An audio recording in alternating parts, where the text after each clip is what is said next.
Hello my dear future doctors and my dear friends, good evening everyone. तो ये जो आप देख रहे हैं ये है यूपी नीट जो काउंसलिंग होती है उसका ब्राउज़र, ठीक है।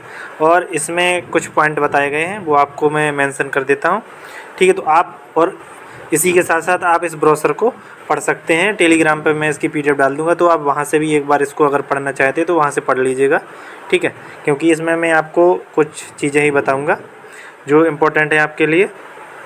जैसे कि ये जो काउंसलिंग होती है 2024 से 25 राजकीय निजी क्षेत्र के मेडिकल या डेंटल कॉलेज, स्वशासी चिकित्सा महाविद्यालय संस्थानों विश्वविद्यालयों में संचालित स्नातक स्तरीय पाठ्यक्रमों में प्रवेश हेतु नीति निर्धारित किए जाने के संबंध में ये ब्रोशर है, ठीक है।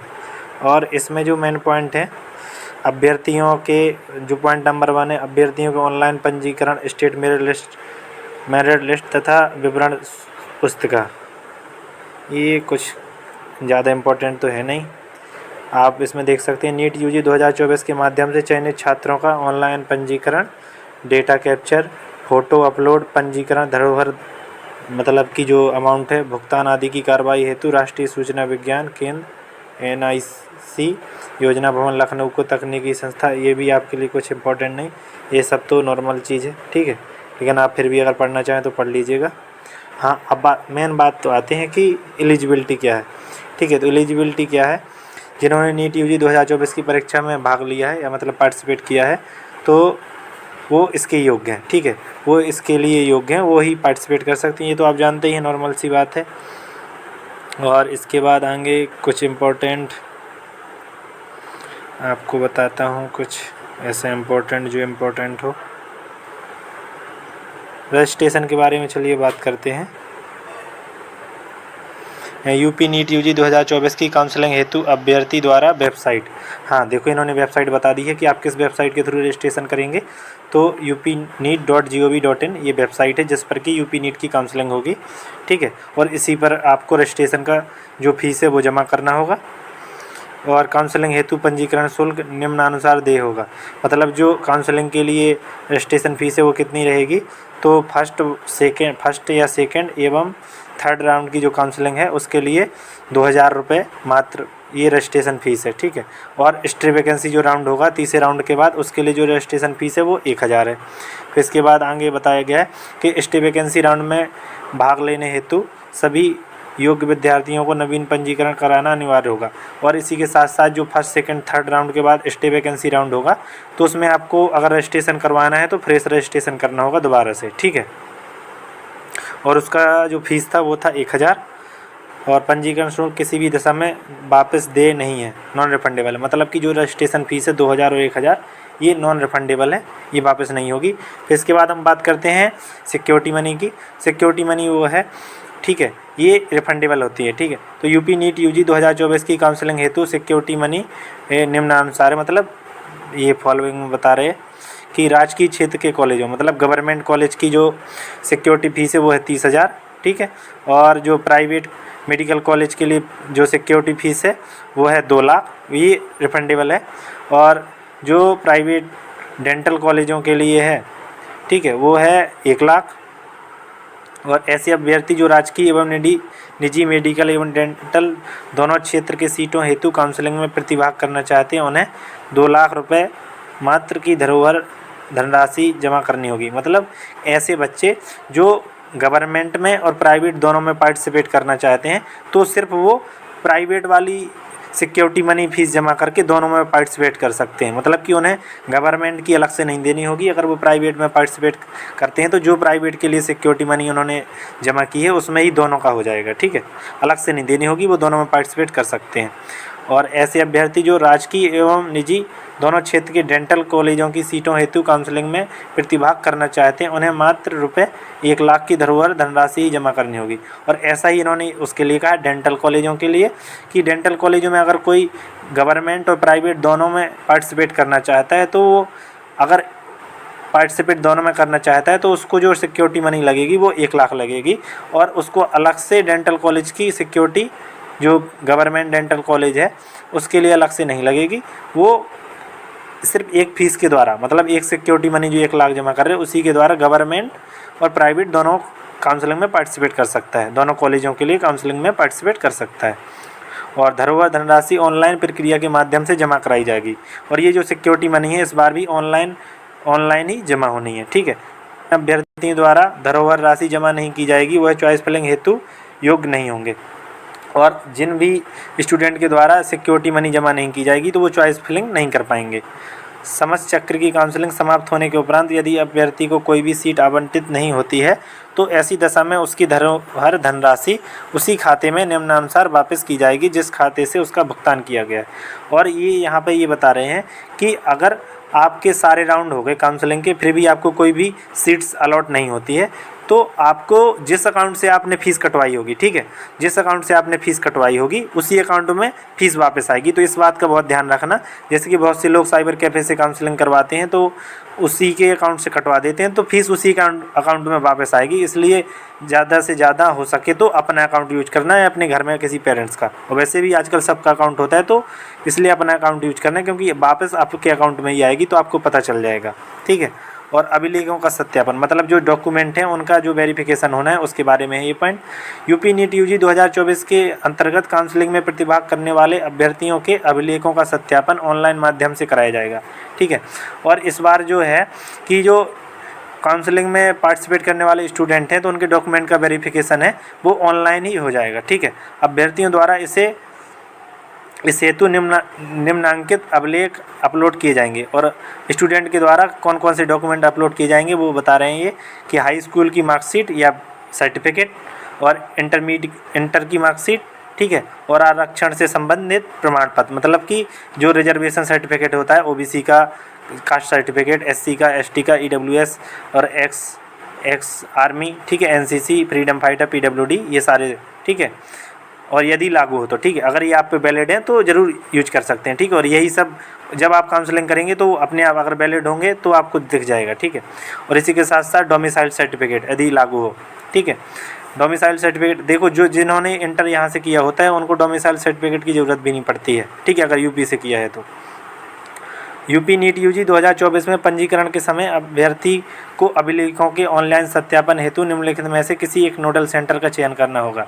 ठीक है। और इन्होंने बताया कि जो यूपी नीट यूजी में जो ऑनलाइन वेरिफिकेशन होगा डॉक्यूमेंट का, तो आपको इनमें से ये जो सारे 20 नोडल सेंटर दिए गए हैं इनमें से किसी एक को चूज करना होगा। तो आपका उस नोडल सेंटर के थ्रू ऑनलाइन वेरिफिकेशन हो जाएगा डॉक्यूमेंट का। आप ये नोडल सेंटर चेक कर सकते हैं, जैसे कि KGMU लखनऊ भी है, RML भी है और GSBM भी है और SN मेडिकल कॉलेज आगरा भी है और LLRM मेरठ भी है और MLB झांसी भी है और BRD गोरखपुर भी, MLN प्रयागराज, सैफई इटावा और आजमगढ़, अम्बेडकर नगर, कन्नौज, जालौन, सहारनपुर का मेडिकल कॉलेज और बांदा भी। और इसी के साथ साथ जिम्स नोएडा भी है और गवर्नमेंट मेडिकल कॉलेज बदायूं भी है और ऑटोनोमस ये अयोध्या भी है और फिरोजाबाद मेडिकल कॉलेज भी है और शाहजहाँपुर मेडिकल कॉलेज भी। तो ये 20 हो गए नोडल सेंटर जिनके थ्रू आपका होगा ऑनलाइन वेरिफिकेशन आपके डॉक्यूमेंट का। ठीक है। और इसके बाद आरक्षण की बात करते हैं। तो आरक्षण इन्होंने बताया है कि अनुसूचित जाति यानी कि SC, अनुसूचित जनजाति होती है ST। ठीक है। तो अनुसूचित जाति का है 21%, अनुसूचित जनजाति का है 2% और OBC का है 27% और आर्थिक रूप से कमज़ोर वर्ग के अभ्यर्थी यानी कि इकोनॉमिकली वीकर सेक्शन EWS 10%। ठीक है। और इसके साथ साथ अब आगे क्या बताया गया है, आर्थिक रूप से कमज़ोर वर्ग के को आरक्षण विधायी विभाग की अधिसूचना, इससे कोई मतलब नहीं है हमें। राज्य सरकार द्वारा आवंटित सीटें, जैसे कि अनुसूचित जनजाति को 62 हैं। ठीक है। और मतलब अनुसूचित जाति को 62, अनुसूचित जनजाति को 5, अन्य पिछड़ा वर्ग को 11, अनारक्षित को 7, योग टोटल। ये कोई मतलब नहीं है आपको, ये इन्होंने मतलब बता दिया है कि जो 85% सीट्स होती हैं तो इन्होंने उसको बताया कि जो 85% सीट्स होती हैं तो उनका किस प्रकार से बंटवारा कर सकते हैं आप। तो उसमें जो अनुसूचित जाति होती है उसको 62 सीट्स अवेलेबल होती हैं, मतलब स्टेट कोटे में, और अनुसूचित जनजाति को 5 और अन्य पिछड़ा वर्ग को 11 और अनारक्षित को मतलब कि अनरिजर्व को 7 और अनुसूचित जाति का मतलब है कि SC। ठीक है। और जनजाति मतलब जनजाति है ST। ठीक है। और अन्य पिछड़ा वर्ग हो गया, ओबीसी 11 सीट्स। जो 85 सीट्स होती हैं वो इस प्रकार से डिस्ट्रीब्यूट होती हैं। और इसके बाद और ये जो आपको सीटें बताई गई हैं कि 62 सीटें सबसे ज़्यादा हैं एससी के लिए, और एसटी के लिए 5 है, और ओबीसी के लिए 11। ये हैं उन मेडिकल कॉलेज में जो हैं विशेष समन्वित योजना एससीपी के अंतर्गत आते हैं मेडिकल कॉलेज। इसमें ये जो रिजर्वेशन कैटेगरी एससी एसटी, इनको ज़्यादा रिजर्वेशन दिया गया है, मतलब एक मान के चलिए एससी को सबसे ज़्यादा दिया गया है। ठीक है, ये कौन कौन से कॉलेज हैं? अम्बेडकर नगर, कन्नौज, जालौन और सहारनपुर। ये 4 मेडिकल कॉलेज हैं जिनमें एससी के लिए सबसे ज़्यादा रिजर्वेशन है। फिर इसके बाद हम आते हैं रिजर्वेशन के बारे, हॉरिजॉन्टल रिजर्वेशन में। तो इसमें हम देख सकते हैं स्वतंत्रता संग्राम सेनानी, फ्रीडम फाइटर के लिए 2%, और भूतपूर्व सैनिक, एक्स आर्मी, ठीक है, तो उसमें भी 2% है। और दिव्यांगों के लिए मतलब कि फिजिकल हैंडीकैप के लिए 5% है, और एनसीसी के लिए 1% है अगर उसका सर्टिफिकेट आपके पास है, और महिला अभ्यर्थियों के लिए 20% है। तो 1 मिनट, अब आपके लिए और कोई इम्पोर्टेंट पॉइंट है ऐसा कुछ? काउंसलिंग एवं आवंटन प्रक्रिया, मतलब काउंसलिंग और अलॉटमेंट प्रक्रिया क्या है, तो इसके बारे में भी आपको चलो बता ही देता हूँ। भारत सरकार द्वारा नीट यूजी 2024 काउंसलिंग हेतु निर्गत समय सारणी में दिए गए दिशा निर्देशों के क्रम में महानिदेशक चिकित्सा कोटे की काउंसलिंग पृथक से निर्गत, कोई मतलब नहीं है इस चीज़ का। हाँ, ये चीज़ जरूरी इंपॉर्टेंट है कि काउंसलिंग प्रक्रिया ऑनलाइन माध्यम से 4 चक्रों में, मतलब 4 राउंड में होगी। फर्स्ट, सेकंड, थर्ड एवं स्टे वैकेंसी राउंड में होगी। अभ्यर्थी प्रथम एवं द्वितीय, मतलब फर्स्ट एवं सेकंड राउंड की काउंसलिंग से अलॉट सीट को तृतीय चक्र की काउंसलिंग तक अपग्रेड करने हेतु अर्ह होंगे, मतलब योग्य होंगे। कि अगर स्टूडेंट को फर्स्ट एवं सेकंड राउंड में कोई सीट अलॉट होती है, ठीक है, तो वो उसको थर्ड राउंड तक अपग्रेड करने के लिए योग्य है, मतलब वो इसके लिए एबल है कि वो अगर फर्स्ट और सेकंड राउंड में कोई सीट अलॉट होती है तो वो उसको अपग्रेड करा सकता है थर्ड राउंड तक। ठीक है, और अभ्यर्थी द्वारा पुनरावंटन हेतु दिए गए विकल्प के अनुसार यदि कोई अन्य सीट आवंटित हो जाती है तो पूर्व में आवंटित सीट स्वतः रिक्त होकर किसी अन्य अर्ह अभ्यर्थी को आवंटित हो जाएगी। पुनरावंटन रिसफल न होने की दशा में अभ्यर्थी द्वारा पूर्व प्रवेशित सीट यथावत बनी रहेगी। इसका मतलब ये कहना चाह रहे कि यदि स्टूडेंट अपना अपग्रेड कराता है तो अपग्रेड होने के बाद अगर उसे कोई दूसरी सीट मिलती है तो उसको दूसरी सीट वो मिल जाएगी, और जो उसे पहले सीट मिली थी वो किसी दूसरे स्टूडेंट को मिल जाएगी जो काउंसलिंग कराएगा। ठीक है, और अगर अपग्रेड नहीं होता है तो जो सीट उसको पहले मिली थी वो सीट उसे मिल जाएगी, वो सीट कहीं नहीं जाएगी। ठीक है, पुनरावंटन हेतु अभ्यर्थी चॉइस फिलिंग के दौरान पूर्ववर्ती चक्र की काउंसलिंग से प्रवेशित सीट का विकल्प अगले चक्र की काउंसलिंग में न भरे। यदि पूर्व प्रवेशित सीट का विकल्प भरने के पश्चात अभ्यर्थी को पुनरावंटन के फलस्वरूप वही सीट पुनः आवंटित हो जाती है तो ऐसी दशा में अभ्यर्थी को प्रवेश प्रक्रिया पुनः संपन्न करनी होगी। अभ्यर्थी अन्यथा की दशा में पूर्व से प्रवेशित सीट स्वतः निरस्त हो जाएगी, जिसका समस्त उत्तरदायित्व अभ्यर्थी के स्वयं का ही होगा। इन्होंने ये कहा है कि अगर आप कॉलेज अपग्रेड करवाते हैं तो आप सेम उस कॉलेज को मत भरें, क्योंकि अगर आपने सेम उस कॉलेज को फिल कर दिया चॉइस फिलिंग में तो अगर फिर से आपको वही उसी कॉलेज में सीट अलॉट हो गई तो आपकी जो पुरानी सीट थी वो कैंसिल हो जाएगी, और आपको जो आपने पूरी एडमिशन की प्रोसेस करवाई थी वो आपको फिर से दोबारा से प्रोसेस पूरी करवानी पड़ेगी, जिससे कि आपको काफ़ी परेशानी होगी। ठीक है, और प्रथम चक्र की काउंसलिंग तो राजकीय तथा निजी क्षेत्र के मेडिकल कॉलेज या डेंटल कॉलेज हेतु प्रथम चक्र की काउंसलिंग द्वारा आवंटित या प्रवेशित अभ्यर्थियों को निःशुल्क निर्गमन फ्री एग्जिट की सुविधा होगी। अर्थात प्रथम चक्र की काउंसलिंग से आवंटन के पश्चात यदि अभ्यर्थी द्वारा प्रवेश नहीं लिया जाता है तो उसकी धरोहर धनराशि वापस कर दी जाएगी। इसका मतलब ये है कि अगर आप गवर्नमेंट या प्राइवेट, ठीक है, गवर्नमेंट हो चाहे प्राइवेट हो, मेडिकल कॉलेज या डेंटल कॉलेज, अगर आपको फर्स्ट राउंड में कोई सीट अलॉट होती है, ठीक है, और अगर आप उसको छोड़ना चाहते हैं तो आपके लिए फ्री एग्जिट है। ठीक है, आपकी जो सिक्योरिटी मनी थी वो फॉरफिट नहीं होगी, ठीक है, वो जब्त नहीं की जाएगी, वो आपको वापस मिल जाएगी। ठीक है, ये फर्स्ट राउंड के लिए है। अगर आप मतलब एडमिशन नहीं लेते हैं फर्स्ट राउंड में सीट अलॉट होने के बाद तो आपकी जो सिक्योरिटी मनी है वो आपको वापस हो जाएगी। ठीक है, वो आपकी जब्त नहीं होगी। और प्रथम चक्र की काउंसलिंग से निःशुल्क निर्गमन फ्री एग्जिट की सुविधा प्राप्त अभ्यर्थी यदि द्वितीय चक्र अथवा तृतीय चक्र की काउंसलिंग में पुनः प्रतिभाग कर सकता है। और ऐसा बताया गया कि अगर आप फर्स्ट राउंड में फ्री एग्जिट करते हैं, मतलब कि आपको सीट अलॉट होगी लेकिन आपको वो नहीं चाहिए और आपने फ्री एग्जिट कर लिया, तो तो आप अगले राउंड की, सेकेंड राउंड की और थर्ड राउंड की काउंसलिंग में भी दोबारा से पार्टिसिपेट कर सकते हैं। फिर इसके बाद हम बात करते हैं द्वितीय चक्र की काउंसलिंग। तो सेकेंड राउंड की काउंसलिंग का क्या है कि प्रथम चक्र की काउंसलिंग से अनावंटित तथा प्रवेशित अभ्यर्थी को द्वितीय चक्र की काउंसलिंग में प्रतिभाग करने हेतु पुनः धरोहर धनराशि जमा करने की आवश्यकता नहीं होगी। मतलब कि आपने फर्स्ट राउंड में कोई सीट अलॉट नहीं हुई है, ठीक है, और या मान लो कि आपको कोई सीट अलॉट हो गई है, ठीक है, वो आपने एडमिशन भी ले लिया है, लेकिन आप फिर भी सेकेंड राउंड की काउंसलिंग में पार्टिसिपेट करना चाहते हैं, तो आपको कोई भी सिक्योरिटी मनी अलग से जमा नहीं करनी होगी। जो आपने पहले की थी उसी के थ्रू आप सेकेंड राउंड में पार्टिसिपेट कर सकते हैं। और इसके बाद हम बात करते हैं राजकीय तथा निजी क्षेत्र के मेडिकल कॉलेजों या डेंटल कॉलेजों हेतु द्वितीय चक्र की काउंसलिंग द्वारा आवंटित सीट पर अभ्यर्थी को प्रवेश प्राप्त करना अनिवार्य होगा, अन्यथा की स्थिति में जमा की गई संपूर्ण धनराशि जब्त कर ली जाएगी। ऐसे अभ्यर्थी तृतीय चक्र की काउंसलिंग में प्रतिभाग करने हेतु पुनः धरोहर धनराशि जमा करने के पश्चात ही योग्य होंगे। इन्होंने बताया कि चाहे वो गवर्नमेंट मेडिकल कॉलेज हो चाहे वो प्राइवेट मेडिकल कॉलेज हो, अगर आपको सेकेंड राउंड में कोई सीट अलॉट हो गई है तो आपको वो लेनी ही लेनी होगी। अगर आप उस सीट में एडमिशन नहीं लेते हैं तो आपने जो सिक्योरिटी मनी जमा की थी वो आपकी जब्त हो जाएगी, वो आपको वापस नहीं मिलेगी, और फिर आपको तीसरे राउंड में पार्टिसिपेट करने के लिए दोबारा से सिक्योरिटी मनी जमा करनी होगी, तभी आप तीसरे राउंड की काउंसलिंग में पार्टिसिपेट करने के एबल होंगे।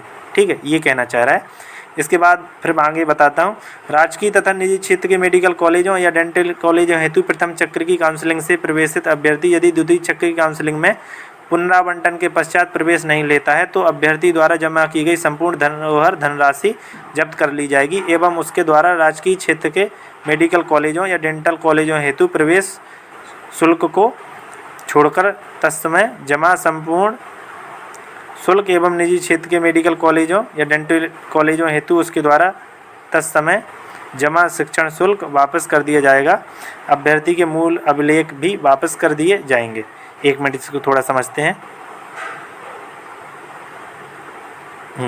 ये बता रहे हैं कि चाहे वो गवर्नमेंट मेडिकल कॉलेज हो चाहे वो प्राइवेट हो और चाहे वो डेंटल कॉलेज, दोनों की बात कर रही है कि अगर आपको फर्स्ट राउंड में कोई सीट अलॉट हुई थी, ठीक है, और आपने उसमें एडमिशन ले लिया था, ठीक है, और आपने अपग्रेड करवाया था, और सेकंड राउंड में आपको कोई सीट अलॉट हुई, ठीक है, लेकिन आपने उसमें प्रवेश नहीं लिया, आपने उसमें एडमिशन नहीं लिया, ठीक है, अपग्रेड कराने के बाद आपको जो सीट अलॉट हुई आपने उसमें एडमिशन नहीं लिया, मान लीजिए कि लो रैंकिंग का कॉलेज मिल गया, आपने एडमिशन नहीं लिया, तो आपकी जो सिक्योरिटी मनी है वो जब्त कर ली जाएगी और उसको फिर वापस नहीं दिया जाएगा।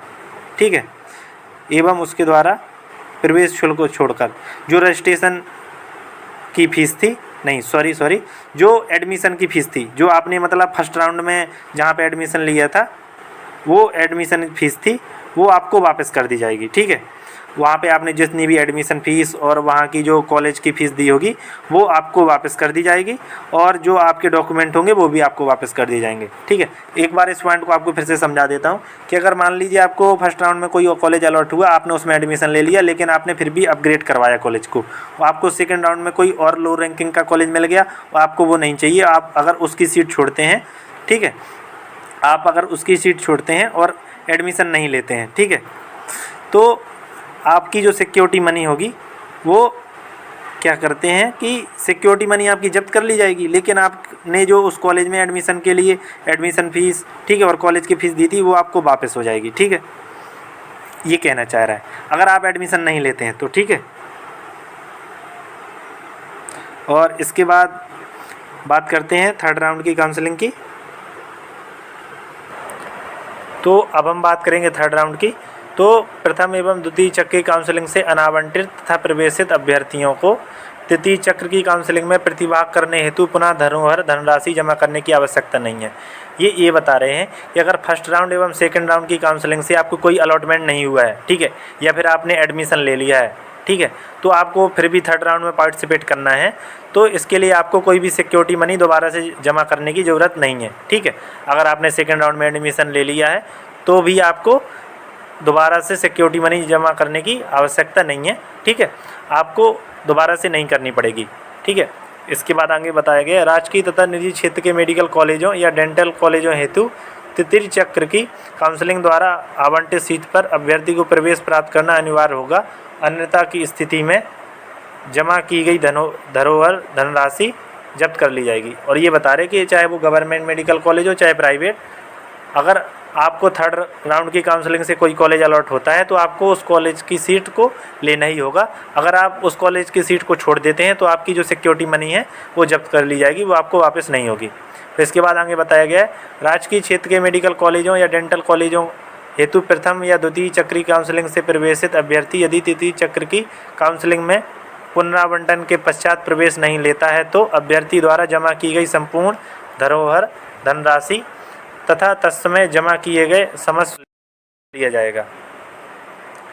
ये बता रहे हैं कि अगर आपने फर्स्ट या सेकंड राउंड की काउंसलिंग में प्रवेश लिया, मतलब एडमिशन ले लिया था, ठीक है, और आपको जो थर्ड राउंड की काउंसलिंग है उसमें अपग्रेड करने के बाद दोबारा से कॉलेज मिल गया है, ठीक है, लेकिन आप अगर उसमें एडमिशन नहीं लेते हैं तो आपकी जो पूरी सिक्योरिटी मनी है वो सारी जब्त कर ली जाएगी और आपका जो शुल्क लगा होगा, ठीक है, जो आपकी फ़ीस लगी होगी वो भी जब्त कर ली जाएगी, ठीक है।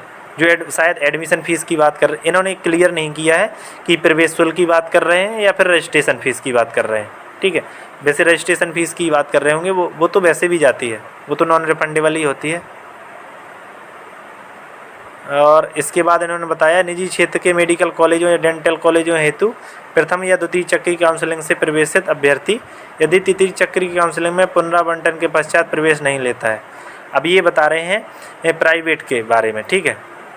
इन्होंने अभी बता दिया है, इससे पहले गवर्नमेंट के बारे में बता रहे प्राइवेट के बारे में कि यदि प्राइवेट मेडिकल कॉलेज या डेंटल कॉलेजों में, ठीक है, अगर फर्स्ट या सेकेंड राउंड की काउंसलिंग से किसी को एडमिशन मिला है और उसने अपग्रेड करवाया है कॉलेज थर्ड राउंड की काउंसलिंग के लिए और उसको थर्ड राउंड की काउंसलिंग में दोबारा से कॉलेज अलॉट हो गया है और फिर भी अगर उसने एडमिशन नहीं लिया है, ठीक है, तो जो स्टूडेंट के द्वारा सिक्योरिटी मनी जमा की गई होगी वो जब्त कर ली जाएगी, ठीक है, और तत्समय जमा किए गए शिक्षण शुल्क का 50% भी जब्त कर लिया जाएगा।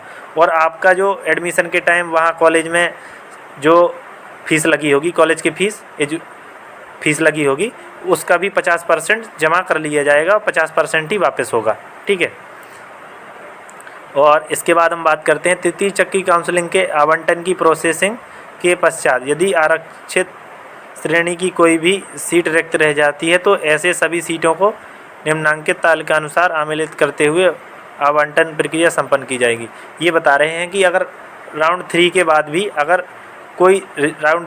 भी अगर रिजर्वेशन की कोई सीट बची रह जाती है तो ऐसी सीट को ये जो यहाँ पे लिस्ट दी गई है इसके अकॉर्डिंग फिर डिस्ट्रीब्यूट किया जाएगा स्टे वैकेंसी राउंड में, ठीक है।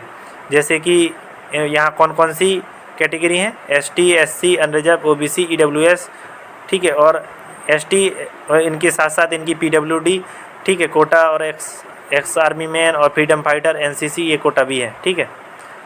तो ये कन्वर्ट हो जाएंगी conversion category converted to ST, SC और unreserve, OBC, EWS, SC, unreserve, ठीक है, ये इनमें कन्वर्ट हो जाएंगी, ठीक है। अगर थर्ड राउंड की काउंसलिंग के बाद भी सीट बचती हैं तब उनके अलॉटमेंट के लिए ये बात हो रही है। और इसके बाद हम बात करते हैं स्टे वैकेंसी राउंड की। तो स्टे वैकेंसी राउंड हेतु वही अभ्यर्थी अर्ह होंगे, मतलब योग्य होंगे जिन्हें यूपी नीट UG 2024 के किसी भी चक्र की काउंसलिंग से कोई भी सीट आवंटित नहीं हुई है। मतलब कि स्टे वैकेंसी राउंड में वही स्टूडेंट पार्टिसिपेट कर सकते हैं जिनको फर्स्ट, सेकेंड, थर्ड किसी भी राउंड में कोई भी सीट अलॉट नहीं हुई है। फिर इसके बाद हम बात करते हैं स्टे वैकेंसी राउंड हेतु नीट UG 2024 की ऑल इंडिया काउंसलिंग के किसी भी चक्र के माध्यम से प्रवेशित अभ्यर्थी योग्य नहीं होंगे। मतलब कि अगर स्टे वैकेंसी राउंड में आप पार्टिसिपेट करना चाहते हैं यूपी के, तो आपको ऑल इंडिया की काउंसलिंग से, ठीक है, आपने ऑल इंडिया काउंसलिंग से किसी भी राउंड में कहीं भी एडमिशन नहीं लिया हो तभी आप स्टे वैकेंसी राउंड में पार्टिसिपेट कर सकते हैं यूपी के, ठीक है। तो इसके बाद फिर आगे बात करते हैं यूपी नीट UG 2024 के प्रथम चक्र, द्वितीय चक्र, तृतीय चक्र की काउंसलिंग में BDS पाठ्यक्रम में प्रवेशित अभ्यर्थी स्टे वैकेंसी राउंड की MBBS पाठ्यक्रम की चॉइस फिलिंग हेतु अर्ह होंगे। मतलब कि अगर किसी स्टूडेंट को फर्स्ट, सेकंड, थर्ड राउंड की काउंसलिंग में अगर BDS के कोर्स में एडमिशन ले लिया है, ठीक है, लेकिन फिर भी वो स्टे वैकेंसी राउंड में पार्टिसिपेट करना चाहता है तो वो इसके लिए इसकी चॉइस फिलिंग कर सकता है। ठीक है, स्टे वैकेंसी राउंड में MBBS के लिए वो चॉइस फिलिंग कर सकता है, भले ही उसने BDS में ले लिया हो फर्स्ट सेकंड थर्ड किसी भी राउंड में, लेकिन वो स्टे वैकेंसी राउंड में MBBS के लिए चॉइस फिलिंग कर सकता है। ऐसे अभ्यर्थी नियमानुसार राजकीय या निजी क्षेत्र के MBBS पाठ्यक्रम हेतु देय धरोहर धनराशि ऑनलाइन माध्यम से जमा करना सुनिश्चित करेंगे। और ऐसे स्टूडेंट को MBBS कोर्स के लिए ऑनलाइन माध्यम से ही जो सिक्योरिटी मनी थी वो जमा करनी होगी, गवर्नमेंट की गवर्नमेंट के हिसाब से और प्राइवेट की प्राइवेट के हिसाब से। मैं आपको बता चुका हूँ 30,000 2 लाख और उस हिसाब से थी। ठीक है, जिन अभ्यर्थियों की धरोहर धनराशि जमा नहीं होगी वे अभ्यर्थी चॉइस फिलिंग हेतु अर्ह नहीं होंगे। मतलब और जो स्टूडेंट सिक्योरिटी मनी जमा नहीं करेंगे तो वो इस स्टे वैकेंसी राउंड में पार्टिसिपेट करने के योग्य नहीं होंगे। ठीक है, फिर इसके बाद बताया गया स्टे वैकेंसी राउंड में प्रतिभाग करने हेतु समस्त अर्ह अभ्यर्थियों को पृथक से ₹1000 पंजीकरण शुल्क जमा करने हेतु नवीन पंजीकरण कराना अनिवार्य होगा। और ये बताया गया है कि स्टे वैकेंसी राउंड में जो लोग पार्टिसिपेट करना चाहते हैं, जो स्टूडेंट पार्टिसिपेट करना चाहते हैं, तो उनको अलग से ₹1000 पंजीकरण रजिस्ट्रेशन शुल्क जमा करना होगा। ठीक है, और ये वापस नहीं होगा, ये आपको मैं पहले ही बता चुका हूँ। और ऐसे अभ्यर्थी जो पूर्व चक्रों की काउंसलिंग में प्रतिभाग नहीं किए हों एवं प्रथम बार स्टे वैकेंसी राउंड की काउंसलिंग में प्रतिभाग कर रहे हों, उन्हें नियमानुसार धरोहर धनराशि जमा करना अनिवार्य होगा। ठीक है, तो ये तो दोनों के लिए है कि स्टे वैकेंसी राउंड में अगर आपने फर्स्ट सेकंड थर्ड राउंड में भी पार्टिसिपेट किया तब भी आपको स्टे वैकेंसी राउंड में अलग से फीस जमा करनी होगी, और अगर आपने फर्स्ट सेकंड थर्ड किसी भी राउंड में पार्टिसिपेट नहीं किया है तब भी आपको स्टे वैकेंसी राउंड की फ़ीस जमा करनी होगी। एक मिनट आपको मैं ऊपर दिखा भी देता हूँ, ये देखिए कहाँ गई 30।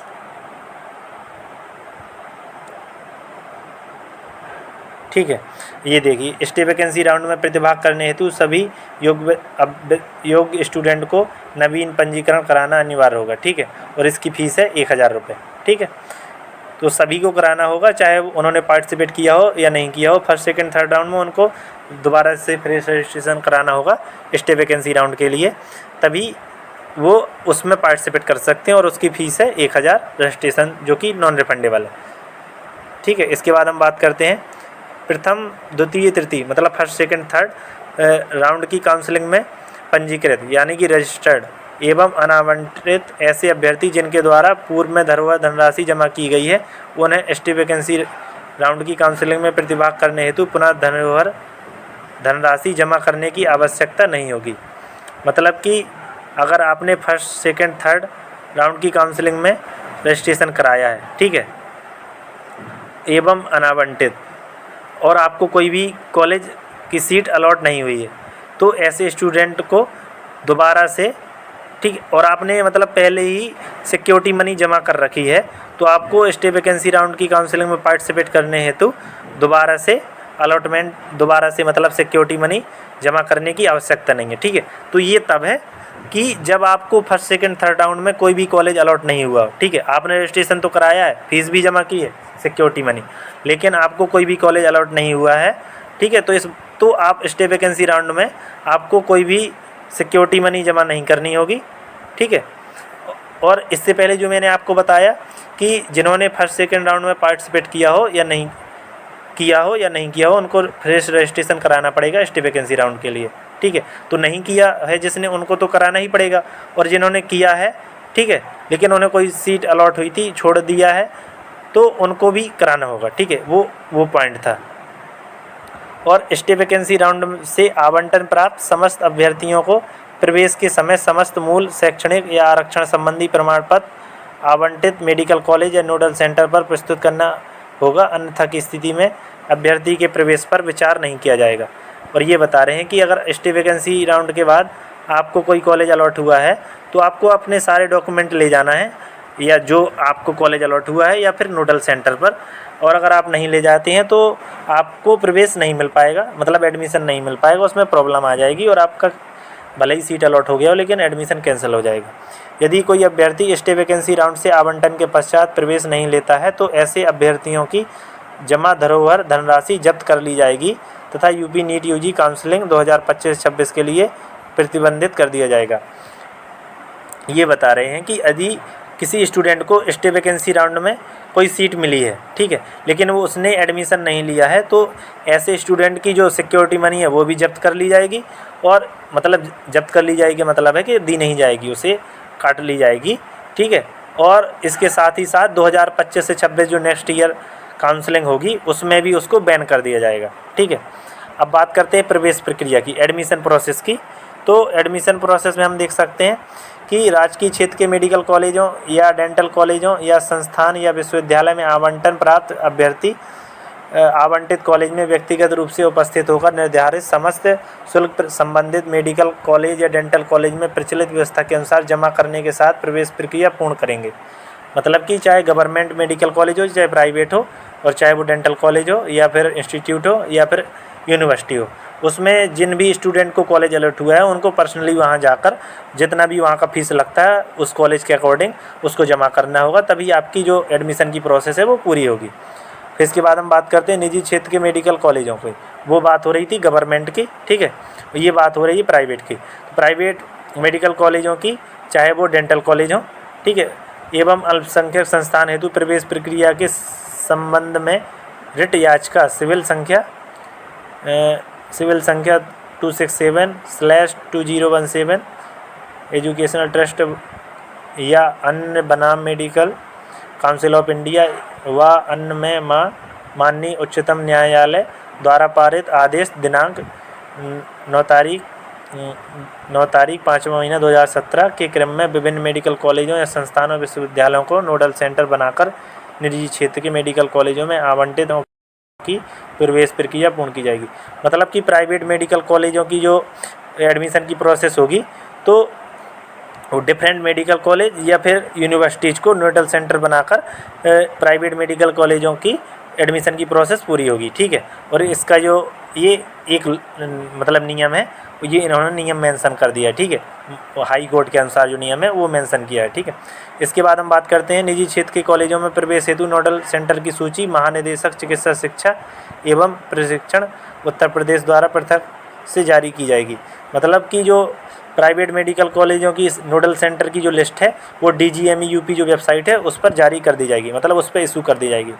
इसके बाद हम बात करते हैं निजी क्षेत्र के मेडिकल कॉलेज या डेंटल कॉलेज या यूनिवर्सिटीज़ में आवंटन प्राप्त अभ्यर्थियों को आवंटित कॉलेज में प्रवेश हेतु निर्धारित शिक्षण शुल्क की धनराशि को डिमांड ड्राफ्ट द्वारा जो महानिदेशक चिकित्सा शिक्षा एवं प्रशिक्षण उत्तर प्रदेश लखनऊ के पक्ष में देय हो के साथ निर्धारित नोडल सेंटर या व्यक्तिगत रूप में व्यवस्थित होकर निर्धारित समयावधि के अंतर्गत प्रवेश प्रक्रिया पूर्ण किया जाना अनिवार्य होगा। किसी भी दशा में धरोहर धनराशि शिक्षण शुल्क में समायोजित नहीं की जाएगी, ठीक है। तो ये बता रहे हैं कि प्राइवेट मेडिकल कॉलेज हो या फिर वो डेंटल कॉलेज हो, ठीक है, या फिर यूनिवर्सिटी हो, अगर आपको वो अलॉट हुए हैं तो स्टूडेंट को पर्सनली उसमें प्रवेश होने के लिए पर्सनली जाना पड़ेगा।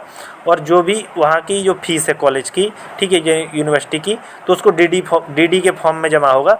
और DD किसके पक्ष में, मतलब DD आपको किसको देना है, जैसे कि क्रेडिट टू लिखा होता है कि किसको क्रेडिट करना है, तो वो है DGME को, ठीक है, DGME यूपी हैं जो, उनको क्रेडिट करना है। और ये इसके साथ साथ वो DD जमा करनी होगी आपको नोडल सेंटर पर, पर्सनली आपको वहाँ जाकर वो DD जमा करनी होगी नोडल सेंटर पर। वो भी जो टाइमिंग आपको दी गई होगी, मतलब कि जितनी डेट होती है कि इस डेट के बीच में आपको ये सब करना है, तो उस डेट के बीच में ही आपको वो सब DD पूरा काम करना है, तभी आपका जो एडमिशन की प्रोसेस है वो पूरी होगी।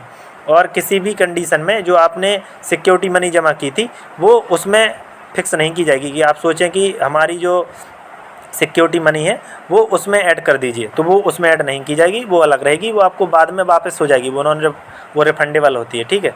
और प्रवेश के समय अभ्यर्थियों द्वारा समस्त शैक्षणिक अभिलेख मूल रूप से संबंधित राजकीय मेडिकल कॉलेज या डेंटल कॉलेज अथवा नोडल सेंटर पर जमा करना अनिवार्य होगा। और ये बता रहे कि एडमिशन के समय जो स्टूडेंट हैं उनको अपने सारे डॉक्यूमेंट, ठीक है, चाहे वो गवर्नमेंट मेडिकल कॉलेज हो, ठीक है, और या वो डेंटल कॉलेज हो, वो उनको या तो नोडल सेंटर पर जमा करना होगा या फिर इनको जो कॉलेज अलॉट हुआ है वहाँ पर जमा करना होगा। उनको वो नोटिफिकेशन वैसे अकॉर्डिंग मिल जाएगा, जिसका जो भी कॉलेज अलॉट हुआ होगा कि उन्हें कहाँ जमा करना है, नोडल सेंटर पर या फिर अपने कॉलेज में, ठीक है। प्रवेश के समय मूल अभिलेख उपलब्ध नहीं होने या सत्यापन में अभिलेख गलत पाए जाने पर अभ्यर्थी का आवंटन या प्रवेश निरस्त कर दिया जाएगा तथा नियमानुसार धरोहर धनराशि जब्त कर ली जाएगी। और ये बता रहे हैं कि यदि आपके जो डॉक्यूमेंट हैं, ठीक है, वो टाइम पर नहीं मिल पाए, ठीक है, टाइम पर आपने जमा नहीं किए या आपने जो जमा किए हैं वो रॉन्ग है, ठीक है, तो आपकी जो सिक्योरिटी मनी होगी वो जब्त कर ली जाएगी और आपको एडमिशन भी नहीं मिलेगा, ठीक है। तो इसलिए अपने डॉक्यूमेंट सही से ले जाएं, ठीक है, और सारे डॉक्यूमेंट तैयार रखें। मैं डॉक्यूमेंट की लिस्ट भी आपको इशू कर दूंगा। राजकीय मेडिकल कॉलेज या डेंटल कॉलेज या नोडल सेंटर के प्रभारी अधिकारी समस्त प्रवेशित अभ्यर्थियों के डाटा NIC के पोर्टल पर निर्धारित समयांतर्गत अपडेट करेंगे। और जो जितने भी गवर्नमेंट मेडिकल कॉलेज हैं या डेंटल कॉलेज हों या जो भी नोडल सेंटर डिसाइड किए गए हैं, जो 20 हैं, उनमें जो नोडल सेंटर पे जो ऑफिसर अपॉइंट होंगे वो आप सभी के डाटा को NIC के पोर्टल पर अपडेट कर देंगे, ठीक है। जो टाइम है उसी बीच में अपडेट करेंगे, जो टाइम शेड्यूल आता है काउंसलिंग का उसी टाइम बीच में उनको अपडेट करना होता है। केवल पोर्टल पर अपडेट किए गए प्रवेश ही मान्य होंगे और जो NIC के पोर्टल पर एडमिशन अपडेट किए जाएंगे सिर्फ वही एडमिशन वैलिड होंगे, बाकी अनवैलिड होंगे। अगर कोई आपको कहता है कि ऐसे पैसे दे के एडमिशन हो जाता है तो वो इनवैलिड है, ठीक है। और प्रवेश लेने के उपरांत किसी भी प्रमाण पत्र के सक्षम स्तर से सत्यापन की प्रक्रिया में यदि कोई भी अभिलेख या प्रमाण पत्र या सूचना कूटरचित पाई जाती है तो इस स्थिति में अभ्यर्थी का प्रवेश निरस्त करते हुए विधि समस्त कार्रवाई की जाएगी, जिसका संपूर्ण उत्तरदायित्व अभ्यर्थी के स्वयं का होगा। यदि ये बताया जा रहा है कि यदि एडमिशन के बाद, ठीक है, आपके किसी भी सर्टिफिकेट का जो वेरिफिकेशन किया जाता है, ठीक है, अगर उसकी प्रक्रिया में, ठीक है, कोई भी आपका डॉक्यूमेंट फेक पाया जाता है कि ये फेक है, फेक बनवाया गया है, ठीक है, ये जाली सर्टिफिकेट जिसे कहते हैं, तो उसकी जिम्मेदारी आपकी होगी और आपका जो एडमिशन होगा वो कैंसिल कर दिया जाएगा और आपके खिलाफ कार्रवाई भी की जा सकती है, ठीक है। की जा सकती है, क्या की जाएगी, बताया गया साफ साफ उन्होंने। इसके बाद बताया गया काउंसलिंग में आवंटित सभी अभ्यर्थियों का कॉलेज या नोडल सेंटर स्तर पर मेडिकल बोर्ड का गठन कर नियमानुसार मेडिकल परीक्षण कराया जाएगा। और साथ में ये बताया जा रहा है कि आपको काउंसलिंग के बाद जो भी कॉलेज अलॉट हुआ था काउंसलिंग में, ठीक है, या फिर जो भी नोडल सेंटर पे आप जाएंगे वहाँ पर आपका मेडिकल सर्टिफिकेट बनेगा आपका मेडिकल चेकअप करने के बाद, ठीक है। त्यागपत्र दिए जाने के संबंध में, ठीक है, त्यागपत्र देने हेतु वही अभ्यर्थी योग्य होंगे जिनके द्वारा आवंटन के पश्चात प्रवेश प्रक्रिया पूर्ण की गई हो, ठीक है। यदि आप कॉलेज छोड़ना चाहते हैं, ठीक है, ठीक है, अगर आप कॉलेज छोड़ना चाहते हैं तो उससे रिलेटेड है कि त्यागपत्र देने हेतु वही स्टूडेंट योग्य होंगे जिन्होंने एडमिशन की प्रोसेस पूरी की हो, कंप्लीट की हो, ठीक है, और उन्हें कॉलेज मिल गया हो, तभी तो एडमिशन की प्रोसेस होगी ना। तो उन्होंने किसी कॉलेज में सीट अलॉट होने के बाद अगर वहाँ प्रोसेस पूरी कर ली है एडमिशन की तो तभी वो कॉलेज छोड़ सकते हैं, ठीक है। अभ्यर्थी द्वारा प्रवेश प्रक्रिया जिस कॉलेज या नोडल सेंटर पर संपन्न की गई थी उसी कॉलेज या नोडल सेंटर पर अभ्यर्थी को व्यक्तिगत रूप से उपस्थित होकर त्यागपत्र देना होगा। किसी भी अन्य माध्यम से प्रेषित किया गया त्यागपत्र मान्य नहीं होगा। और ये बता रहे हैं कि स्टूडेंट ने जिस कॉलेज या नोडल सेंटर के थ्रू एडमिशन की प्रोसेस पूरी की थी उसी कॉलेज या नोडल सेंटर पर जाकर पर्सनली जाकर उसे लिविंग सर्टिफिकेट देना होगा, ठीक है, जिससे कि वो उस कॉलेज को छोड़ सके। अगर आप अन्य किसी माध्यम के थ्रू या ऑनलाइन माध्यम के थ्रू या किसी और को भेजकर त्यागपत्र देंगे तो आपको वो त्यागपत्र मान्य नहीं होगा, ठीक है, तब आप कॉलेज नहीं छोड़ सकते। लिविंग सर्टिफिकेट तभी वैलिड होगा जब आप खुद जाएंगे, ठीक है। और इसके बाद बताया गया है कि राजकीय मेडिकल कॉलेजों या डेंटल कॉलेजों या नोडल सेंटर के प्रभारी अधिकारी समस्त त्यागपत्र नियमानुसार स्वीकार करते हुए NIC के पोर्टल पर निर्धारित समयांतर्गत अपडेट करेंगे। पोर्टल पर अपडेट किए गए त्यागपत्र ही मान्य होंगे। और इसके बाद बताया गया कि चाहे वो गवर्नमेंट हो सिर्फ गवर्नमेंट की बताया गया है कि गवर्नमेंट मेडिकल कॉलेज या डेंटल कॉलेज या नोडल सेंटर के जो ऑफिसर थे जिन्होंने आपका एडमिशन या वेरिफिकेशन किया गया था तो वो त्यागपत्र जो लिविंग सर्टिफिकेट आपने उनको भेजा है कि हमें कॉलेज लीव करना है, ठीक है, तो वो नियम अनुसार जो नियम बनाए गए हैं जिन नियमों के अनुसार वो मतलब वेरीफाई किए जाते हैं तो उन नियमों के अकॉर्डिंग ही NIC के पोर्टल पर उन्हें अपडेट करना होगा। वो भी जो टाइम लिमिट होती है कि इस टाइम लिमिट के अंदर आप अपडेट कर सकते हैं त्यागपत्र, मतलब लिविंग सर्टिफिकेट इस टाइम के अंतर्गत आप दे सकते हैं तभी आपका वो वैलिड होगा। और जो त्यागपत्र या लिविंग सर्टिफिकेट NIC के पोर्टल पर अपडेट करेंगे ऑफिसर्स उन्हीं को वैलिड माना जाएगा। और बाकी जो अपडेट नहीं होंगे लिविंग सर्टिफिकेट वेबसाइट पर NIC की तो उनको वैलिड नहीं माना जाएगा। ठीक है। फिर इसके बाद हम देखते हैं प्रथम चक्र की काउंसलिंग। यदि कोई अभ्यर्थी प्रथम चक्र की काउंसलिंग से आवंटन प्राप्त कर प्रदेश के किसी भी राजकीय या निजी क्षेत्र के मेडिकल कॉलेज या डेंटल कॉलेज की सीट पर प्रवेश प्राप्त कर लेता है, तत्पश्चात वह प्रवेश सीट से त्यागपत्र देना चाहता है, तो ऐसे अभ्यर्थी द्वितीय चक्र की काउंसलिंग के चॉइस फिलिंग से 2 दिन पूर्व, उदाहरणार्थ यदि द्वितीय चक्र की काउंसलिंग 24 जुलाई को पूर्वाह्न 11 बजे से प्रारंभ है, तो अभ्यर्थी 22 जुलाई को पूर्वाह्न 11 बजे तक अपनी सीट से त्यागपत्र दे सकता है। ऐसी स्थिति में अभ्यर्थी को निःशुल्क निर्गमन फ्री एग्जिट की सुविधा होगी, अर्थात अभ्यर्थी की संपूर्ण धरोहर धनराशि एवं राजकीय क्षेत्र के मेडिकल कॉलेज या डेंटल कॉलेजों हेतु प्रवेश शुल्क को छोड़कर तत्समय जमा समस्त शुल्क एवं निजी क्षेत्र के मेडिकल कॉलेजों या डेंटल कॉलेजों हेतु तत्समय जमा शिक्षण शुल्क वापस कर दिया जाएगा। इन्होंने ये बताया है, फर्स्ट राउंड की काउंसलिंग से रिलेटेड बताया है कि यदि कोई स्टूडेंट फर्स्ट राउंड की काउंसलिंग में उसे कॉलेज अलॉट हुआ है, ठीक है, लेकिन उसने उसमें एडमिशन भी कर लिया है, और ठीक है, चाहे वो मेडिकल कॉलेज हो या डेंटल कॉलेज हो, ठीक है, और ये गवर्नमेंट और प्राइवेट दोनों के लिए है, और उसने उस सीट से त्यागपत्र दे दिया है, मतलब उसको वो सीट छोड़नी है, ठीक है, वो सीट छोड़नी है, ठीक है, तो ऐसे स्टूडेंट को सीट सेकेंड राउंड की काउंसलिंग से 2 दिन पहले छोड़नी पड़ेगी, तभी वो सेकेंड राउंड की काउंसलिंग में पार्टिसिपेट कर सकता है। और इसके साथ साथ जब वो सीट छोड़ेगा, वो त्यागपत्र दे के सीट छोड़ेगा, तो उसको फ्री एग्जिट होगा, मतलब कि उसकी सिक्योरिटी मनी जमा नहीं की जाएगी, ठीक है। और ये कब करना होगा उसे, ये जो सीट छोड़नी होगी 2 दिन पहले तो छोड़नी ही है, ठीक है, और इसके बाद 1 मिनट आपको मैं बता दूं, 2 दिन पूर्व, ठीक है, मतलब कि जिस टाइम आपकी सेकेंड राउंड काउंसलिंग स्टार्ट होगी उसके 2 दिन पूर्व, ठीक है, मतलब आपको टाइम भी फिक्स याद रखना है कि कितने बजे स्टार्ट हो रही है, उससे 2 दिन पूर्व, ठीक है। इसलिए आप मान के चलिए कि आपको 3 दिन पहले त्यागपत्र देके वो सीट छोड़नी है, तभी आपके लिए बेनिफिट रहेगा, क्योंकि एग्जैक्ट टाइम आप पता नहीं लगेगा तो आपका नुकसान हो जाएगा, ठीक है। और अगर आप 2 दिन पहले छोड़ते हैं तो आपकी जो सिक्योरिटी मनी है वो आपकी वापस मतलब आपको रिफंडेबल रहेगी, वो आपकी जब्त नहीं की जाएगी, और आपकी जो आपने उस कॉलेज में फ़ीस दी होगी वो भी आपकी वापस कर दी जाएगी, चाहे वो प्राइवेट हो या गवर्नमेंट हो। और प्रथम चक्र से प्रवेशित कोई अभ्यर्थी यदि प्रथम चक्र की काउंसलिंग हेतु निर्धारित तिथि व समय के, तो ऐसे अभ्यर्थियों द्वारा द्वितीय चक्र की काउंसलिंग से संबंधित प्राविधान लागू होंगे। और इसके बाद बताया गया कि यदि कोई स्टूडेंट, ठीक है, फर्स्ट राउंड में एडमिशन ले लिया है और उसने जो त्यागपत्र दिया है वो जो फिक्स डेट थी, जो टाइम शेड्यूल था कि आप इस टाइमिंग के बीच में, इस डेट से इस डेट के बीच में त्यागपत्र दे सकते हैं, यदि उस टाइम लिमिट के बाद वो त्यागपत्र देता है तो फिर वो जो सेकेंड राउंड में पार्टिसिपेट करेगा तो उस पर जो रूल्स अप्लाई होंगे वो सेकेंड राउंड के अप्लाई होंगे, कि उसे फिर से सिक्योरिटी मनी जमा करनी पड़ेगी, क्योंकि उसकी फर्स्ट राउंड में जो सिक्योरिटी मनी होगी वो जब्त कर ली जाएगी, ठीक है। इसके बाद हम बात करते हैं द्वितीय चक्र की काउंसलिंग की। तो राजकीय तथा निजी क्षेत्र के मेडिकल कॉलेजों और डेंटल कॉलेजों हेतु प्रदेश की द्वितीय चक्र की काउंसलिंग समाप्त होने के पश्चात अभ्यर्थी तृतीय चक्र की काउंसलिंग के चॉइस फिलिंग से 2 दिन पूर्व तक अपनी सीट से त्यागपत्र दे सकता है। और इसमें भी यही बताया गया है, चाहे गवर्नमेंट हो चाहे प्राइवेट हो, कि अगर आपको सेकेंड राउंड में जो कॉलेज अलॉट हुआ है आपने उसमें प्रवेश ले लिया है, ठीक है, तो आप उसमें से उस कॉलेज से आप त्यागपत्र 2 दिन पहले दे सकते हैं, थर्ड राउंड शुरू होने से पहले, ठीक है।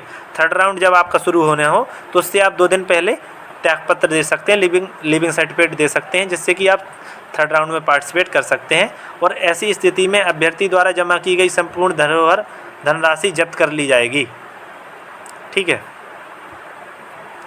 2 दिन पूर्व तक। और इस कंडीशन में क्या होगा कि जो आपने फीस जमा की थी, सिक्योरिटी मनी, वो आपकी जमा हो जाएगी, वो जब्त हो जाएगी वो, एवं राजकीय क्षेत्र के मेडिकल कॉलेजों या डेंटल कॉलेजों हेतु प्रवेश शुल्क को छोड़कर तत्समय जमा समस्त शुल्क एवं निजी क्षेत्र के मेडिकल कॉलेजों और डेंटल कॉलेजों हेतु तत्समय जमा शिक्षण शुल्क वापस कर दिया जाएगा, ठीक है।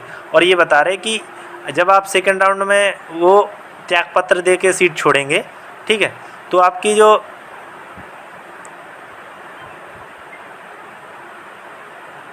सिक्योरिटी मनी है, ठीक है, वो तो जब्त कर ली जाएगी, ठीक है, क्योंकि आपने सीट छोड़ी है, ठीक है। लेकिन आपकी जो एडमिशन की जो फ़ीस लगी थी उस कॉलेज में, ठीक है, और जो कॉलेज की फ़ीस लगती है, ठीक है, एजुकेशन फ़ी लगती है, ठीक है, वो आपकी वापस कर दी जाएगी, ठीक है। ये है गवर्नमेंट मेडिकल कॉलेज के लिए, ठीक है। फिर इसके बाद हम बात करते हैं प्राइवेट मेडिकल कॉलेज के लिए या डेंटल कॉलेज के लिए। तो उसमें आपका जो एजुकेशन फ़ीस है वो आपका वापस कर दिया जाएगा, ठीक है। इसमें आपका एडमिशन फ़ी वापस नहीं किया जाएगा, लेकिन आपका जो एजुकेशन कॉलेज का फ़ीस लगता है वो आपका वापस कर दिया जाएगा। फिर इसके बाद हम बात करते हैं प्रथम या द्वितीय चक्र से प्रवेशित कोई अभ्यर्थी यदि द्वितीय चक्र की काउंसलिंग हेतु निर्धारित तिथि व समय के पश्चात त्यागपत्र देता है तो ऐसे अभ्यर्थियों द्वारा द्वितीय चक्र की काउंसलिंग से संबंधित प्राविधान लागू होंगे। यदि किसी को फर्स्ट राउंड में या सेकेंड राउंड में एडमिशन मिला है, ठीक है, और वो सेकेंड राउंड की काउंसलिंग की जो फिक्स डेट थी कि आप इस डेट के अंदर अंदर आप त्यागपत्र दे के सीट छोड़ सकते हैं, ठीक है। तो अगर आप उस टाइम लिमिट के बाद त्यागपत्र दे के सीट छोड़ते हैं तो क्या होगा कि आपको जो नियम लागू होंगे वो थर्ड राउंड की काउंसलिंग के लागू होंगे कि आपको फिर से सिक्योरिटी मनी जमा करनी पड़ेगी, क्योंकि आपकी जो पुरानी सिक्योरिटी मनी होगी वो जब्त कर ली गई होगी, ठीक है। फिर इसके बाद हम बात करते हैं तृतीय चक्र की काउंसलिंग की। तो तृतीय चक्र की जो काउंसलिंग है तो राजकीय क्षेत्र के मेडिकल कॉलेजों या डेंटल कॉलेजों हेतु प्रदेश की तृतीय चक्र की काउंसलिंग समाप्त होने के पश्चात किसी भी अभ्यर्थी को सीट रिक्त करने की अनुमति नहीं होगी। ये बता रहे हैं थर्ड राउंड की काउंसलिंग के बाद अगर आपको गवर्नमेंट मेडिकल कॉलेज या डेंटल कॉलेज में किसी भी में भी आपको सीट मिल गई थर्ड राउंड की काउंसलिंग में तो आप वो सीट नहीं छोड़ सकते, ठीक है, वो सीट नहीं छोड़ सकते। फिर भी यदि अभ्यर्थी स्टे वैकेंसी राउंड के चॉइस फिलिंग से 2 दिन पूर्व अपनी सीट से त्यागपत्र देता है तो अभ्यर्थी द्वारा जमा की गई संपूर्ण धनोहर धनराशि तथा तत्समय जमा किए गए समस्त शुल्क जब्त कर लिया जाएगा। लेकिन ये कह रहे हैं कि अगर थर्ड राउंड में वैसे तो आपको अनुमति नहीं होगी सीट छोड़ने की, लेकिन अगर फिर भी स्टूडेंट चॉइस जो स्टे वैकेंसी राउंड है उसकी चॉइस फिलिंग से 2 दिन पहले सीट छोड़ता है, ठीक है, सीट छोड़ता है त्यागपत्र दे के, ठीक है, त्यागपत्र दे के अगर सीट छोड़ता है तो उसके द्वारा जो सिक्योरिटी मनी जमा की गई थी वो भी जब्त कर ली जाएगी और जो उसने एजुकेशन फ़ीस जमा की थी उस कॉलेज में जो कॉलेज की फ़ीस जमा की थी वो भी जब्त कर ली जाएगी, वो उसको वापस नहीं दी जाएगी, ठीक है। अगर वो स्टे वैकेंसी राउंड में पार्टिसिपेट करने के लिए चॉइस फिलिंग करता है और उसके 2 दिन पहले त्यागपत्र देता है, ठीक है। तो वैसे तो अनुमति नहीं है, लेकिन तब भी अगर आप देते हैं तो आपकी दोनों फीस ये जब्त कर ली जाएंगी। इसके बाद हम बात करते हैं, ये गवर्नमेंट की बात थी, इसके बाद हम बात करते हैं प्राइवेट की। तो प्राइवेट क्षेत्र के मेडिकल कॉलेजों या डेंटल कॉलेजों मतलब के लिए प्रदेश की तृतीय चक्री काउंसलिंग समाप्त होने के पश्चात किसी भी अभ्यर्थी को सीट रिक्त करने की अनुमति नहीं होगी। अभी ये प्राइवेट की बात कर रहे हैं कि इसमें भी अगर तृतीय राउंड में थर्ड राउंड में आपको कोई कॉलेज अलॉट हुआ है और आपने उसमें एडमिशन ले लिया है, ठीक है, तो आप उसको सीट को नहीं छोड़ सकते, ठीक है, ठीक है, आप उस सीट को नहीं छोड़ सकते या आपको सीट अलॉट हुई भी आप नहीं छोड़ सकते। फिर भी यदि अभ्यर्थी, ठीक है, यदि अभ्यर्थी स्टे वैकेंसी राउंड की चॉइस फिलिंग से 2 दिन पूर्व अपनी सीट से त्यागपत्र देता है, ठीक है, आपको जो सीट अलॉट हुई थी अगर आप उससे त्यागपत्र देना चाहते हैं कि हमें ये सीट छोड़नी है, ठीक है, ठीक है, तो आपको 2 दिन पूर्व छोड़नी है पहली बात, ठीक है। तो अगर आप 2 दिन पहले छोड़ेंगे तो जो आपके द्वारा जमा की गई संपूर्ण धनराशि है मतलब कि जो सिक्योरिटी मनी है और तत्समय जमा किए गए शिक्षण शुल्क का 50% जब्त कर लिया जाएगा, ठीक है। देखो गवर्नमेंट में आपने जिस कॉलेज में एडमिशन लिया था और आपने उसकी सीट तब भी छोड़ी 2 दिन पहले त्यागपत्र देके, तो आपकी सिक्योरिटी मनी और जो कॉलेज की फ़ीस थी वो सारी जब्त कर ली गई। लेकिन प्राइवेट कॉलेज में क्या है कि आपकी सिक्योरिटी मनी और जो कॉलेज की फ़ीस है वहाँ की, ठीक है, शिक्षण शुल्क एजुकेशन फ़ी वो आपकी 50% काटी जाएगी। सिक्योरिटी मनी आपकी पूरी जब्त कर ली जाएगी और जो एजुकेशन फ़ी है वो 50% जब्त कर ली जाएगी, 50% आपको वापस कर दी जाएगी, ठीक है, क्योंकि इसकी फ़ीस ज़्यादा होती है। इसके बाद हम बात करते हैं तीसरे पॉइंट की। तो प्रथम या द्वितीय या तृतीय चक्र से फर्स्ट सेकंड या थर्ड राउंड से प्रवेशित कोई भी अभ्यर्थी यदि तृतीय चक्र की काउंसलिंग हेतु निर्धारित तिथि व समय के पश्चात त्यागपत्र देता है तो ऐसे अभ्यर्थियों पर स्टे वैकेंसी राउंड की काउंसलिंग से संबंधित प्राविधान लागू होंगे। और ये बता रहे हैं कि अगर फर्स्ट सेकंड राउंड या थर्ड राउंड में किसी में भी एडमिशन लिया है, ठीक है, और आपने जो फिक्स डेट थी उस डेट के बाद आपने त्यागपत्र दिया है, उस डेट के बाद आपने सीट छोड़ी है, तो ऐसे स्टूडेंट पर जो स्टे वैकेंसी राउंड के रूल थे वो अप्लाई हो जाएंगे, ठीक है, कि उन्हें रजिस्ट्रेशन कराना होगा और इसके साथ ठीक, रजिस्ट्रेशन जैसे अगर आपका पहला है तो नहीं कराना होगा, लेकिन आपको फ़ीस जमा करनी होगी, ठीक है। स्टे वैकेंसी राउंड, इसके बाद हम बात करते हैं स्टे वैकेंसी राउंड की। तो स्टे वैकेंसी राउंड राजकीय या निजी क्षेत्र के मेडिकल कॉलेजों या डेंटल कॉलेजों हेतु स्टे वैकेंसी राउंड के पश्चात अथवा पाठ्यक्रम पूर्ण करने से पूर्व यदि कोई अभ्यर्थी अपनी सीट से त्यागपत्र देता है तो अभ्यर्थी द्वारा जमा की गई संपूर्ण धनराशि तथा तत्समय जमा किया गया समस्त शुल्क जब्त कर लिया जाएगा। यदि अभ्यर्थी की धरोहर धनराशि वापस की जा चुकी है तो वह भी अभ्यर्थी को वापस करनी होगी। धरोहर धनराशि डिमांड ड्राफ्ट के द्वारा महानिदेशक चिकित्सा शिक्षा एवं प्रशिक्षण उत्तर प्रदेश के लखनऊ के पक्ष में देय होगी। ये बता रहे हैं कि अगर स्टे वैकेंसी राउंड में, चाहे वो गवर्नमेंट मेडिकल हो चाहे वो प्राइवेट हो, अगर आपको स्टे वैकेंसी राउंड के बाद, ठीक है, अथवा आपका स्टे वैकेंसी राउंड हुआ उसके ख़त्म होने के बाद, या फिर आपने एडमिशन ले लिया लेकिन आपका जो कोर्स है जितने भी ईयर्स का है उसका कोर्स ख़त्म होने से पहले, ठीक है, अगर आप अपनी सीट छोड़ते हैं तो इस कंडीशन में आपकी जो सिक्योरिटी फीस थी, ठीक है, सिक्योरिटी मनी थी, जो सिक्योरिटी मनी थी 30,000, 2 लाख, 1 लाख, ये आपकी जमा कर ली जाएगी। और आपने जो भी कॉलेज की फ़ीस, एजुकेशन फ़ीस जमा की होगी वो भी आपकी जमा कर ली जाएगी, मतलब कि जब्त कर ली जाएगी। दोनों प्रकार की फ़ीस जब्त कर ली जाएगी, चाहे वो सिक्योरिटी मनी हो चाहे वो एजुकेशन फ़ी हो, ठीक है। और अगर आपकी सिक्योरिटी मनी वापस भी हो गई होगी, अगर आपने कुछ टाइम तक पढ़ लिया है, वहाँ पर पढ़ रहे हैं, फिर आप बीच में छोड़ रहे हैं, तो आपको वो सिक्योरिटी मनी भी फिर से वापस करनी होगी, ठीक है। वो भी डीडी के फॉर्म में करनी होगी। और किसके पक्ष में करनी होगी, किसको क्रेडिट करनी होगी, DGME यूपी को, ठीक है। फिर इसके बाद हम बात करते हैं बॉन्ड व्यवस्था की, ठीक है, कि यहाँ पे बॉन्ड के बारे में क्या सूचना है। तो बॉन्ड के बारे में जो सूचना है तो वो ये है कि अब ये देखो यहाँ पे नियम दिए गए हैं, तो इससे हमें मतलब नहीं, हम सीधे आपको बताते हैं कि बॉन्ड कितने ईयर का है, ठीक है। बॉन्ड तो भराया ही जाता है, ये तो फिक्स है, ठीक है। और शासनादेश, अब ये 26 जून 2024 के क्रम में राजकीय या निजी क्षेत्र के मेडिकल कॉलेजों, डेंटल कॉलेजों हेतु यदि संबंधित अभ्यर्थी द्वारा अंतिम चक्र की काउंसलिंग के पश्चात पाठ्यक्रम पूर्ण करने से पूर्व सीट छोड़ी जाती है तो उसे अगले शैक्षणिक सत्र की प्रक्रिया से DBR कर दिया जाएगा, ठीक है। तो ये बताया गया कि आपसे बॉन्ड भरवाया जाएगा। और अगर आप जो आपका वो स्टे वैकेंसी जो फाइनल राउंड था उसके होने के बाद आपने एडमिशन ले लिया, और अगर आप अपना जो कोर्स है उसको कंप्लीट करने से पहले अगर आप सीट छोड़ते हैं तो अगले आने वाले सेशन में जो काउंसलिंग के लिए अगला सेशन आएगा तो उसमें आपको बैन कर दिया जाएगा। आप उसमें जो एडमिशन की प्रोसेस होगी, काउंसलिंग की प्रोसेस होगी, उसमें आप पार्टिसिपेट नहीं कर पाएंगे, ठीक है। ये बॉन्ड का सिस्टम है।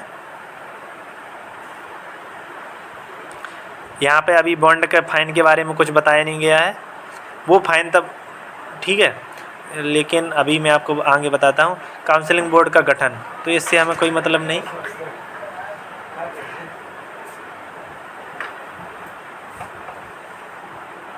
और तो यही सब डिटेल थी, ठीक है। और बाकी आप ये जो ब्रोशर है आप इसको खुद भी एक बार पढ़ सकते हैं, और आपको जहाँ भी समझ नहीं आए तो आप पूछ भी सकते हैं, ठीक है। अगर आप कहेंगे तो एक दोबारा से एक लाइव सेशन में आपके जो भी डाउट हो आप देख लीजिएगा, तो मैं आपके सारे डाउट क्लियर कर दूंगा। तो थैंक यू। अगर आपको ये जानकारी अच्छी लगी हो तो वीडियो को लाइक कीजिएगा, शेयर कीजिएगा। और ये ब्रोशर आ गया, ये काउंसलिंग में बहुत इंपॉर्टेंट रोल प्ले करता है। काउंसलिंग में आप कहीं भी गलती करते हैं तो आपकी सिक्योरिटी मनी जाने के पूरे चांसेस रहते हैं, ठीक है। और आपका जो सीट है वो सीट भी की जा सकती है, ठीक है, थोड़ी सी गलती होने के वजह से, ठीक है। इसलिए काउंसलिंग में बहुत ध्यान से ये रूल ध्यान रखिएगा, ठीक है। जहाँ भी समझ नहीं आए तो आप पूछ सकते हैं। तो इस ब्राउज़र को आप डाउनलोड कर लीजिएगा, मैं टेलीग्राम पे शेयर कर दूँगा। Thank you.